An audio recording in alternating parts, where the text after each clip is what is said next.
Magandang umaga sa inyo mga ka-farmers. Andito na naman po tayo ngayon sa aming talungan, kung saan ipapakita ko sa inyo ngayon yung aming talong. Tinanim siya noong May, mga May 15. Yan. So andito tayo ngayon para makita inyo po ang aming talungan. So dito po yan sa Olongapo, Cell 1 Upper de Guzman, Gordon Heights, Olongapo City, Zambales.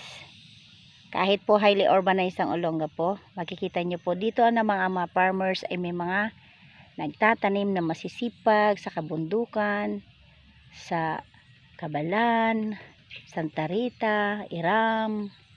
Yan, makikita nyo po Kalaklan. Meron din po kaming mga fisher folks, kung saan ang aming mga masisipag na mangingisda. Yan. Sa Kalaklan naman po siya, Barreto, ayan. So guys, ipapakita ko po sa inyo ngayon ang aming talong. Ito na po siya, ha.